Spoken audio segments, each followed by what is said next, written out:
નમસ્કાર મિત્રો, વિડીયોમાં તમારું સ્વાગત છે। તો મિત્રો, અત્યારે હાલની ખૂબ જ મોટી અને દુઃખદ ખબર સામે આવી રહી છે। ત્યારે મિત્રો તમને જણાવી દઈએ કે અમદાવાદ ક્રાઇમ બ્રાન્ચે સીસીટીવી ફૂટેજને આધારે આરોપીની ધરપકડ કરીને કૃષ્ણનગર અને માધવપુરામાં મંદિર ચોરીનો ભેદ ઉકેલ્યો છે। તો ભગવાનની પૂજા કરીને ચોરી કરતો શખ્સ પકડાયો છે।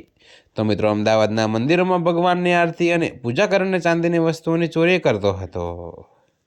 જી હા મિત્રો, જો કે તમને વધુમાં એ પણ જણાવી દઈએ કે જો કે તેની પૂછપરછમાં ખુલાસો થયો કે ગર્ભવતી પત્નીના દવાના ખર્ચ માટે તે ચોરી કરતો હતો।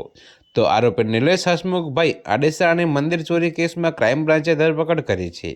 તો આ ચોર મંદિરમાં ચોરી કરતા પહેલા ભગવાનની આરતી કરીને પૂજા કરતો હતો અને ત્યારબાદ મંદિરની કિંમતી વસ્તુઓ ચોરીને ફરાર થઈ જતો હતો। જોકે મિત્રો, તમને વધુમાં એ પણ જણાવી દઈએ કે 6 ડિસેમ્બરના રોજ કૃષ્ણનગરમાં સરદાર ચોક પાસે આવેલા ગોગા મહારાજ મંદિરમાં ચોરીની ઘટના બની હતી, જેમાં ચોરે ભગવાનની 8 ચાંદીની મૂર્તિ અને 12 નંગ છત્રીની ચોરી કરી હતી। જોકે મિત્રો, ચોરની આ તમામ હરકત કરતા સીસીટીવીમાં કેદ થયો હતો, જ્યારે માધવપુરામાં પણ અંબે માતાજીના મંદિરમાં ચાંદીના છત્રની ચોરી થઈ હતી। તો મિત્રો, ક્રાઇમ બ્રાન્ચે સીસીટીવી ફૂટેજ અને બાતમીના આધારે આરોપી નિલેશ આડેસરાની ધરપકડ કરીને ચોરીની ચાંદીની મૂર્તિ અને છત્ર જપ્ત કર્યા છે।